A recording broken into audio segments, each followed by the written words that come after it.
Welcome to Tales, Tunes, and Tomfoolery starring Jerry Springer, along with Gene Galvin and me. I'm Megan Hills.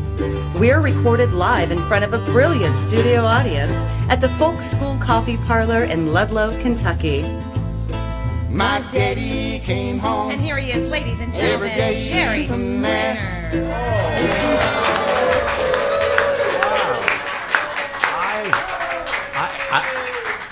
I didn't know he was going to be here tonight. I know. If I had known, I wouldn't have shown up. Where am I? Oh, this is great. Hey, by the way, in a few minutes we're going to hear Jerry talk about this craziness that's going on within the last week or so with Donald Trump fighting with just Republicans. Hard Everybody. fights. Yeah. Easy fights. And we're also going to hear from Blake Berglund from Canada and his band. They'll be here. They're traveling around the country, and we're lucky that they made a stop in Ludlow, Kentucky, and be part of our podcast. I want to personally thank him for not building a wall so we can stay. In case we have to make a quick escape. Yeah. Hey, Jerry, you know, I've often talked to you sometimes critically about your judgment. Well, I have. It's fair. Yeah. And this might be another one. Yeah. Do you know, Jerry, who, and Megan, the same question, do you know who Jesus Noguera is? Turns out we do. Yes. Okay, Jane. he's from Cuba. He's a Cuban. He was our tour guide. And Well, we Cuba went is to a little Cuba. different from America. And The Jesus, knowledge that you have Yeah. is just. well, I did get go the to money school. I get. Yeah. But Jesus was our tour guide when we Yeah. were in Cuba. We Great love guy. Jesus. He's Did a a great great guy. job. He's very Yep. smart, very funny, very interesting. He was on the Yeah. show. Was on the show just a week or so ago. He's done Ask the Cuban Socialist, Yep. thing we do on the show where Yep. we get him on the phone and people can ask questions of a actual living, breathing Cuban socialist. So, He's a communist. Jesus comes to the United States of America. He tours the country for 3 months. Jerry Springer, what does he think would be the grand finale of a 3-month trip? Yes. Bring Jesus with a hired car from New York City, from Manhattan to Stamford, Connecticut, to sit in the second row of the Jerry Springer television show. To quote from Spanish, "Es verdad," that means, Yes. is that not true? Yes. Did you do that? We did that. Today is Tuesday, so yesterday, Monday's show, one of the 3 shows, Jesus, and which is as close as Jesus ever came to our show. Now that I think about it, yeah. But he was sitting in the second row That poor because man. today he's flying back Yeah, to he Cuba. went home today. And but coming to my show to see America at its best. But the good thing about this is he didn't feel bad about going back to Cuba. Right. Hopped on that plane real quick. There was no issue of defectiveness. Honestly, we were doing. No, get me the we freak were out of this doing place. In fact, we were taping. We were taping our Halloween show. Oh, I'm Oh, God. Oh, the it one was that everyone fun. waits for all Oh, year you long. got to see this one, and check your local listings. And but no, so and honestly, and the What was audience his goes reaction? crazy. But he was sitting there in the second row, and it was so You could enjoyable see to him? watch him. You were Oh yeah, looking yeah, at yeah. 'Cause I'm up on stage, and he's right there, and honestly, he was just stunned. And he was laughing, and then he would slap his forehead.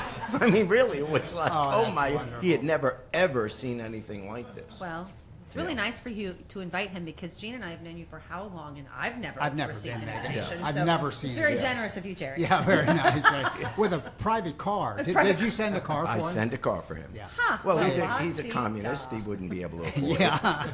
You know, it's funny. And we love Jesus, and we Yeah. hung He's a out with great him guy, even yeah. last week. He's Yeah. very funny, and he was just laughing about the fact that he was loving the fact that he was going to be able to go to this show. Oh, yeah. Now remember, when we were in Cuba a year and a quarter Few months ago, ago, or yeah. whatever it was, remember you had a meeting. I attended it. You might Yeah. have been sitting there too. I think Casey was. Yeah. With this group of young people Oh, in the lobby. Yeah, from yeah. a Yeah. Cuban blog. Yep. And Oh, they right. were the El Paquete El people. Paquete, yeah. The Yeah. people The that have a packet. thing called the packet. Yes. And very fast, the packet is a rogue young millennial Cuban activity, illegal as hell here in America, would be for us, where they send relatives over to America, to the United States, where they can move back and forth freely. While they're here, they download a bunch of American content, creative content. Yes. Everything TV from, like, shows, yeah, TV, Game of books Thrones, on tape, yeah, all everything, sorts of yeah. games. Yeah. And they go back over to Cuba. And they sell it down the black and market. then they sit with a computer, they put it on thumb drives, and they sell it on the black Well, market. didn't they say like they share it in the community? Like you use it for like a week, it's $1, and then you pass it Yes. on. Like they all, yeah. And Yeah. El Paquete Paquete. wanted to talk to Jerry because, you Oh, know, it's why Jerry's- wouldn't Well, you there was want to- clearly a missing piece. Why wouldn't you want to download my TV show? Exactly. And by the way, remember, the Cuban government learned about El Paquete, and they decided not to kill it, but to compete with it, and they created a thing called the backpack. Yeah. So the Cuban government has their version of it, and I asked Jesus just last week when he was in Ludlow, I said, so tell me about the backpack versus the packet, and he says, no, the packet still beats the backpack, not by a huge amount, but it does get more buyers. And the Cuban government and the kids in Cuba laugh their butts off at the fact that we put the blockade up. They say, you're the ones that put the blockade up, Yeah. so we'll just come steal your Content. material Yeah. and go down and sell it, and Yeah. it is what it is. One of the They do get, well, they think they're getting my show. It's actually the White House. It's CNN these Yeah. days, unfortunately. See, they think. Quipster. So so they're looking at this and saying, man, this is crazy. And then America. someone whispers, that's our president. Ruh-roh. Let's go back, Jerry, to your youth. Speaking of trouble, Let's go back. Way back. Let's go back to maybe the 7th grade. Yes. Well, you'll correct me if I'm off. 1898, 1899. Yeah. Now- My hearing aid's not working. Should have talked to that guy. Should have talked to that guy at the entrance chair. Yeah, I'll do that. Again, es verdad, you know Yeah, what that means. isn't that This is true? not true. That you were in junior high, I believe, that you did the commentary on the microphone. You were the This is a- courtside announcer at a basketball game at your school. And if my memory is right, it really didn't end well. It didn't so end we're well. very anxious to hear this This is story. and I'll try to do it very quickly. This is a God's truth story. It's junior high school, the 7th grade. And back then, the junior high school basketball team would play their games in the afternoon because we're 7th graders, we're 12, 13 years old. So we play in the school gym.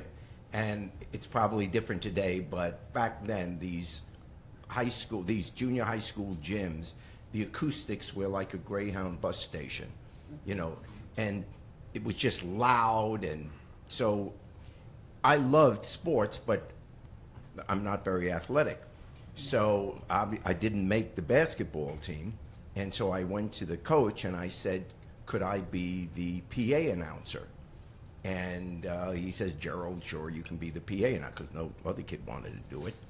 But in my mind, the PA announcer in a basketball game, all you do is announce the substitutions, the original lineup, if there's a foul. But in my mind, I'm doing play-by-play. And I remember the night before getting so excited, making sure I knew all the players, getting in my mind. Here I am, 12 years old, with a very high voice. I'm going to be the announcer. Megan goes, Yeah. oh, this Yeah. poor, pitiful little boy. So I sit. So I Pathetic go little in. boy. I couldn't wait till school was over that day, so and I'm sitting there just at a table like this, But you've all seen it and I'm sitting there, the PA announcer, and I start out in this gym, which the acoustics were horrible and as loud as they. Hello, everybody. This is Gerald Springer, Russell Sage Jr. High School basketball. Oh man! And the ladies swooned. Now the game starts. And I'm going, and Lieberman's got the ball over to Lieberman. He takes a jump shot. He tickles the twine. There's a whistle. And there's a whistle. And the referee comes over to me, Mr. Sirota. And he says, Gerald, just stop it. Now the junior high school kids, they think I'm a geek anyway, so they're going, stop it, Gerald. They're taunting me. So, so I was quiet for a while. I felt a little bad, but then slowly I would start to add a little bit more, Commentary to it. Yeah. Stop. And then about 5 minutes later, okay, Imberman with the ball over to Wahaftik.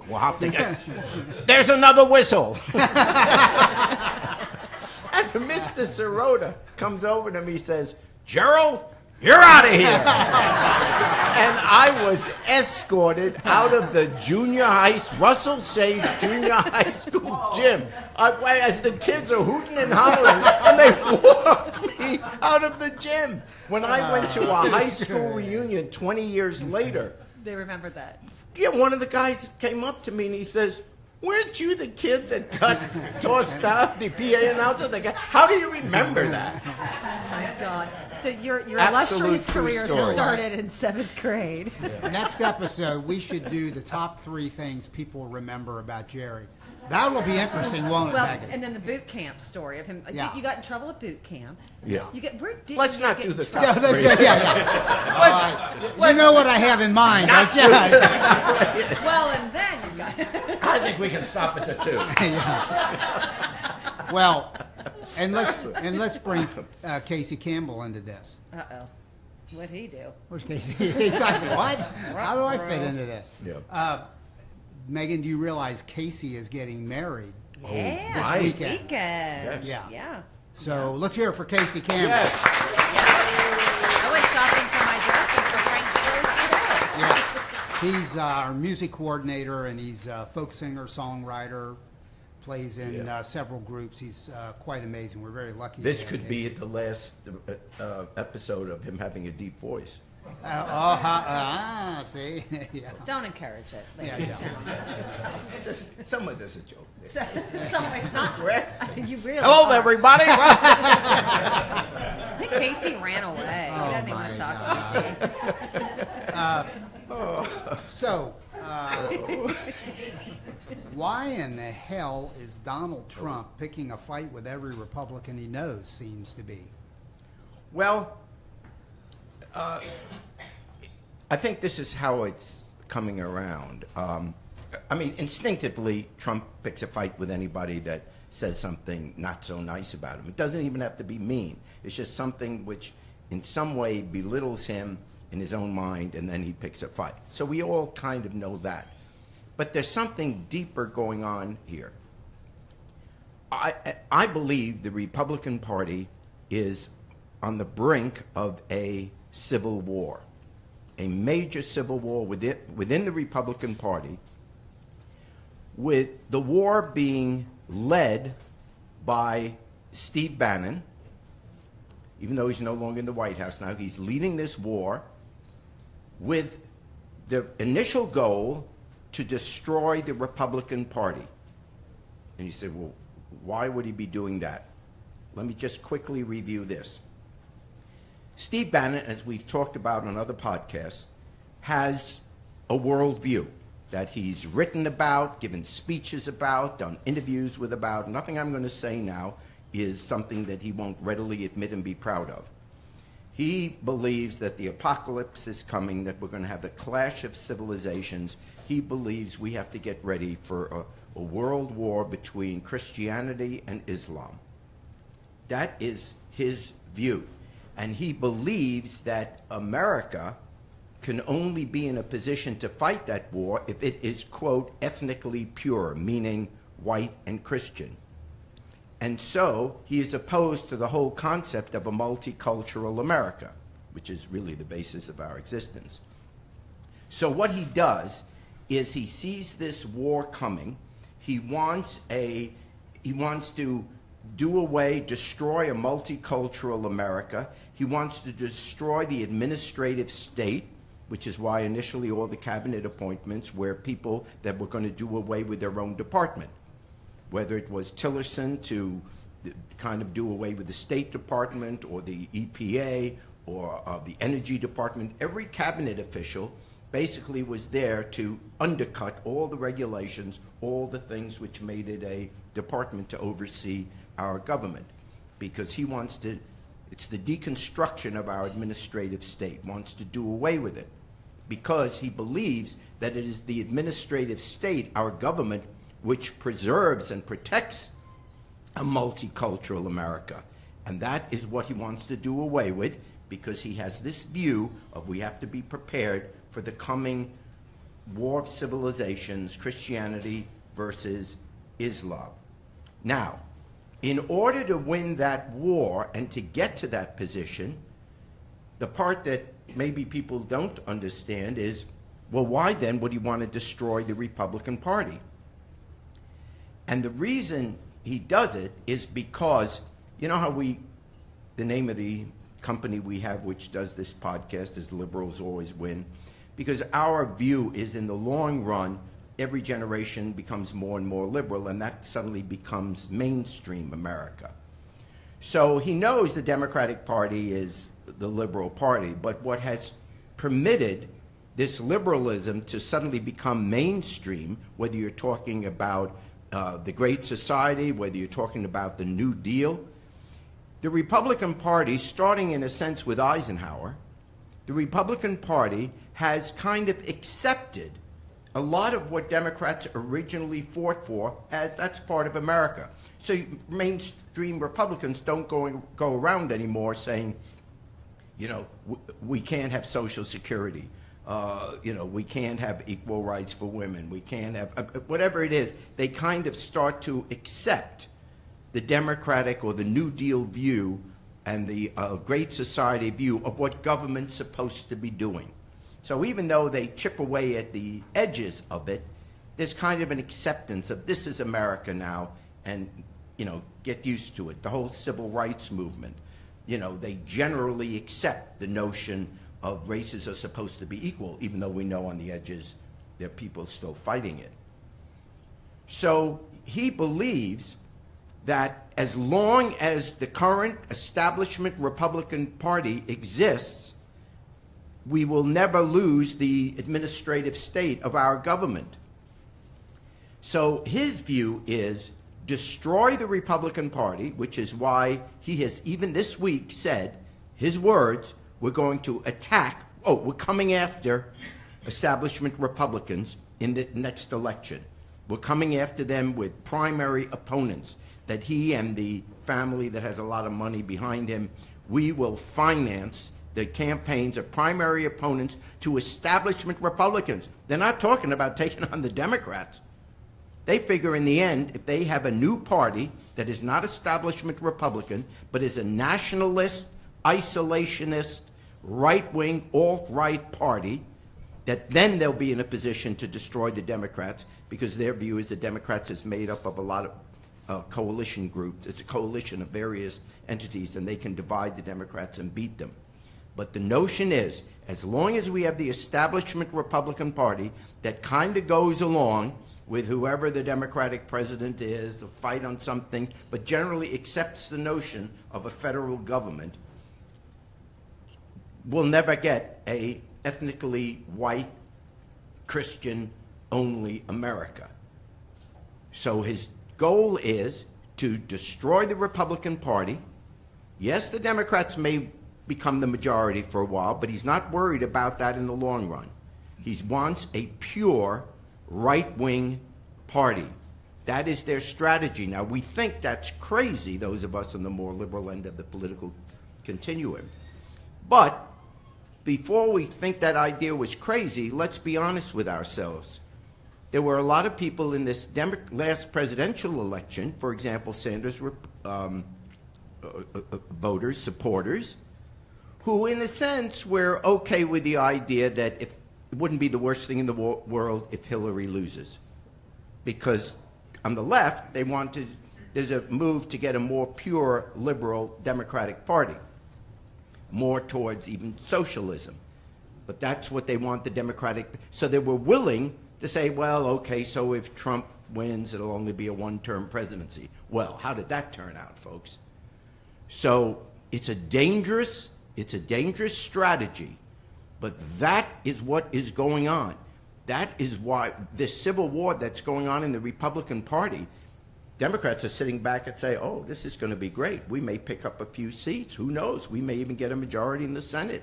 That's entirely possible now. But do not think that the Bannons of the world are upset about that. They'll take a one-election loss because they think they can build from the bottom an alt-right party that I would argue will be very, very, very dangerous for America.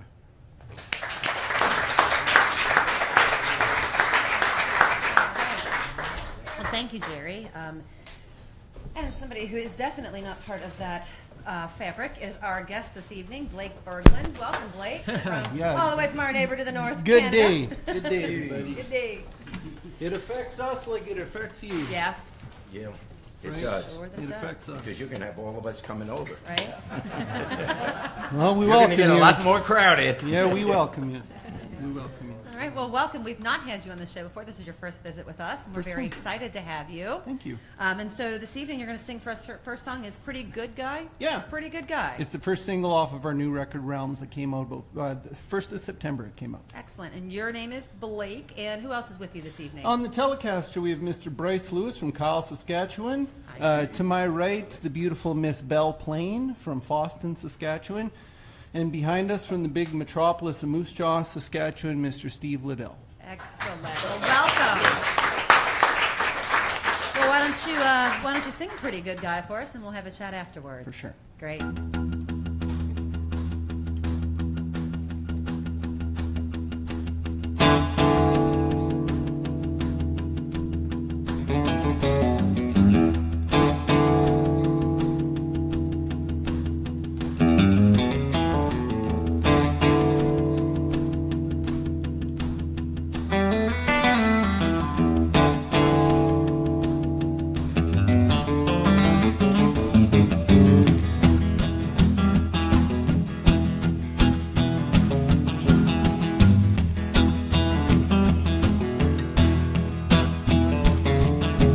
He's addicted to pinball like cocaine.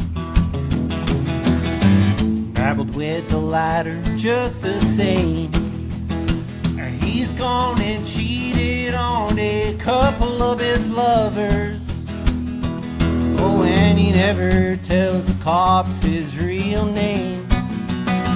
So they call him Boss or Handsome. He'll never pass a chance to get high. You can always judge a band by their covers. Lay your ass that he's a pretty good guy.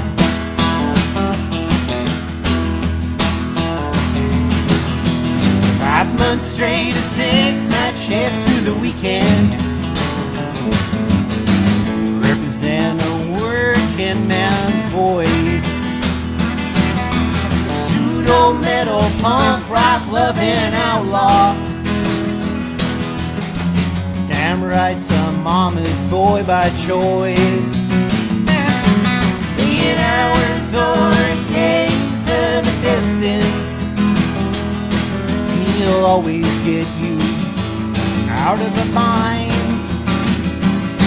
You can always judge a man by his mother. Hey, your ass, this one is a pretty good guy.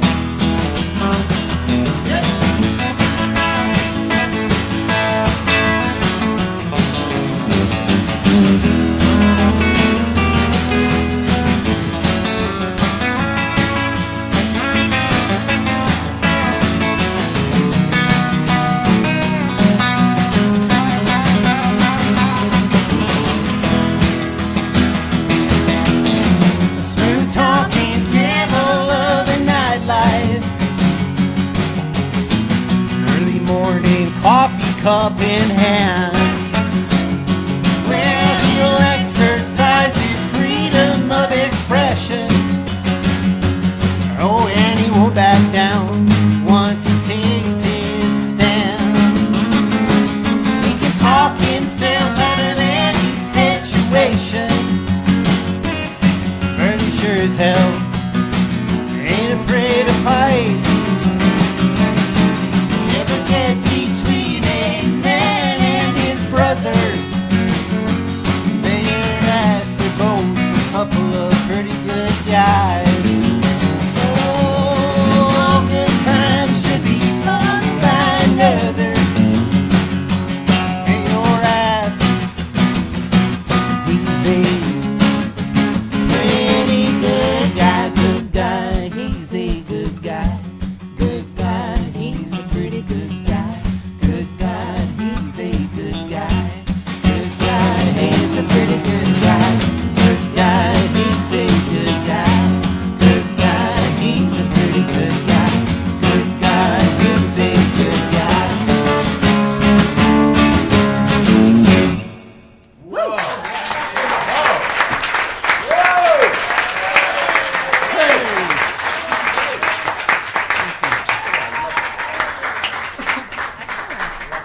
Thank you. Thank you. Now, how long have you guys been playing together? We've been playing together. Bryce, Steve, and I have been about 7 years, and Belle came in the mix about 3 or 4 years ago. So we've been 4 years as this group, but it's a little bit longer with the. And with are you in the guys States band. frequently, or mostly in Canada? Or We you just received our working visa at the beginning of the month, and Oh, it wow. runs until the end of next September, or I guess the beginning of next September. So we're going to be down here working as much as we can possibly work. Very, very Yeah. cool. Well, why don't you move on? We've got Crooked Old Earth coming up. Is this off of Realm as well? This is off Realms as Realms, well. sorry. The new record's a concept record, so each song is sort of a piece to the greater puzzle. But this one, in particular, seems relevant in today's day and age. Excellent. Thank you.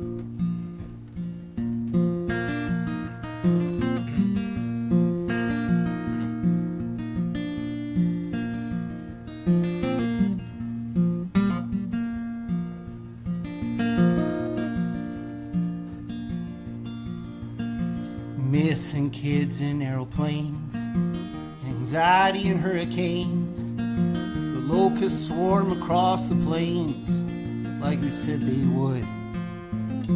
Whales litter in the beach. Needles wash upon the streets, and you can make love to a computer screen for $6.99 a month.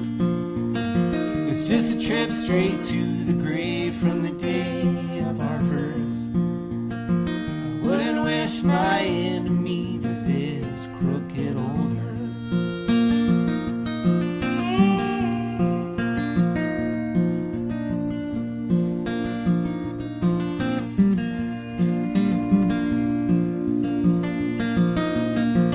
Alcohol and broken homes, the illusions of what we own. We used up all the dinosaur bones and cars that we can't fix. At the altar of the TV stand, the puppets live in government, where country sucks and Buddy Holly's dead, and may the starman cross quick.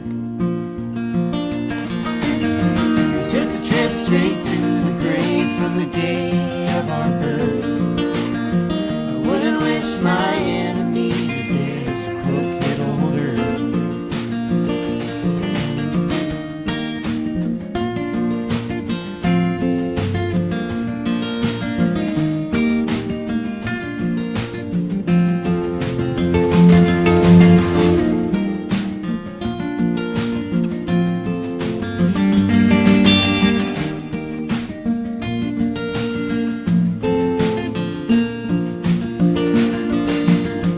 If we all come back around and it still just spins the same, I'll wait it out in another round until something has changed. Bank or broke, kinda cruel, innocent or black and blue. In the end, she comes for you. It's just a trip straight to the grave from the day of our birth. I wouldn't wish my enemy to this crooked old earth. I wouldn't wish my enemy to this crooked old earth. I wouldn't wish my enemy to this crooked old earth.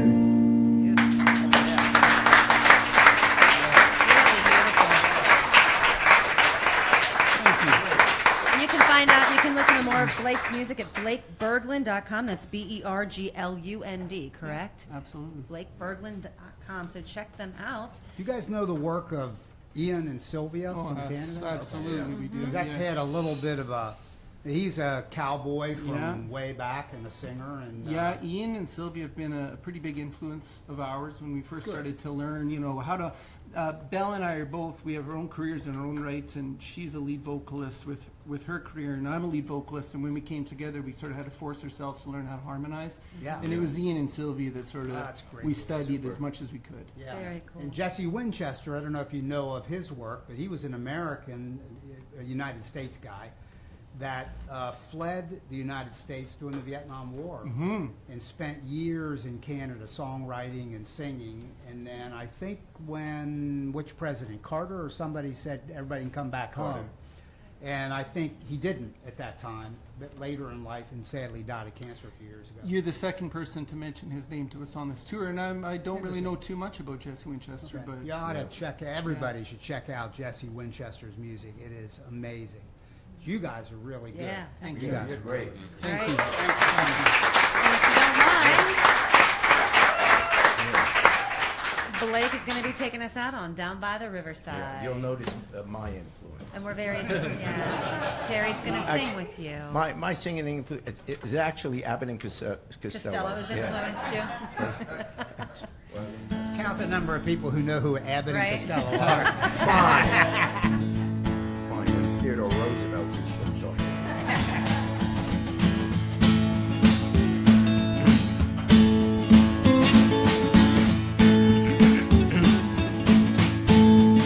I'm gonna lay down my heavy load down by the riverside, down by the riverside, down by the riverside. I'm gonna lay down my heavy load, yeah, down by the riverside. Study war no more. I ain't gonna study war no more. Ain't gonna study war no more. Ain't gonna study war no more. I ain't gonna study war no more. Ain't gonna study war no more. Ain't gonna study war no more. Gonna lay down my sword and shield down by the riverside, down by the riverside, down by the riverside. I'm gonna lay down my sword and shield down by the riverside, down by the riverside. I ain't gonna study war no more. Ain't gonna study war no more. Ain't gonna study war no more. I ain't gonna study war no more. Ain't gonna study war no more. I ain't gonna study war no more. Y'all come back now, you hear?